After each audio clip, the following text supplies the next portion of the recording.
We're going to start our assessment from the front. So as we look at Amy from the front, we're going to look at symmetry between the left and right sides. So if you look here at Amy, you may notice that her right shoulder is a slightly bit higher than her left. It's real subtle, but it's a slightly bit higher.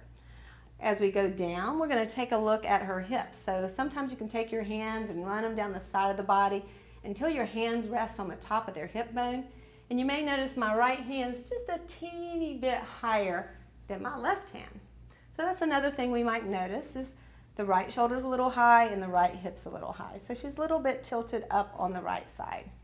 As we go down, we're seeing that her hips look fairly symmetrical. There's no difference between the inside and the outside of the thighs too much, but as we come down, you may notice in the knees that the knees bow slightly outward. And this is happening because she has knee hyperextension. So it looks a little bit like her legs are bowed, but it's kind of a visual anomaly. And as once she engages her muscles, which we'll do later, that will kind of go away. But in a relaxed stance, she's putting pressure on the inside of her knees. If you go on down here and look at her feet, you may see that they turn slightly out, and there's a kind of a lifted position of the forefoot. We're going to see that more easily when we look at her side. So let's have Amy turn around and face behind. Let's turn all the way around. There we go. And once again, we're going to notice her posture from back. Here we're just going to look mostly at her shoulder blades. So in our assessment, we talked about looking at whether the shoulder blades were too high, too low, one forward or one back, tilted, or especially if they're too close together or too far apart. So here we still see that the right shoulder is a little higher, but here in the upper trap, it has a good slope. It may be a little bit flat, so we may want to think about that later, trying to lengthen that upper trap. If we go down here to the shoulder blades, I know you guys can't see, but you can feel where her shoulder blade starts. And it goes right here. And then you kind of walk your fingers back to the spine.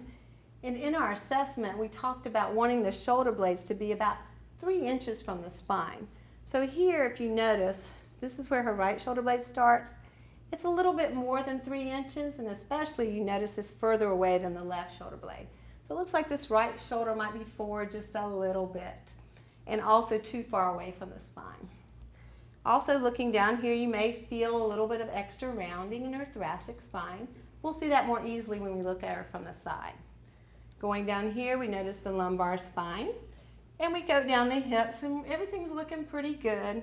Then we go back to the knees, and once again, you may notice there's a little bit more space here, showing that the knees are kind of hyperextended, a little bit of genu varum. And then we notice that the feet are a little bit supinated, rolled out, creating a little bit more rigid base of support. So let's have Amy turn to the right. Usually from the side is where you're going to see a lot of information.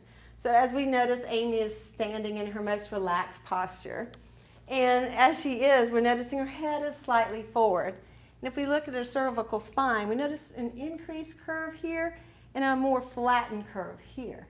So we really like to see less of a break between this part of her spine and her neck. So for a more smooth cervical spine. So we're going to note that.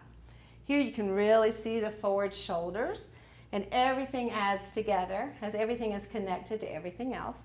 So as her shoulder is forward, you're going to notice her spine is rounded.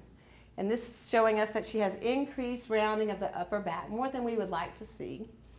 Going down, this is getting a nice picture of a little bit of malalignment with Amy. We're going to look at Amy from the side some more, and then we're going to go right into mountain pose. So imagine that you have a plumb line that starts at the center of the head, goes through the ear, and as you see my plumb line coming down, you can notice that the shoulder's in front, coming down the side of the body, and that the knee's slightly behind and the ankle's slightly behind. So that's a great tool to use to see if someone's out of their neutral alignment.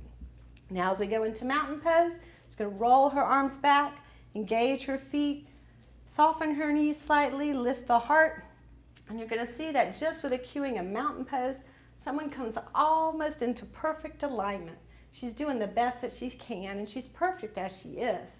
So from here, we're going to join Amy and find a yoga practice.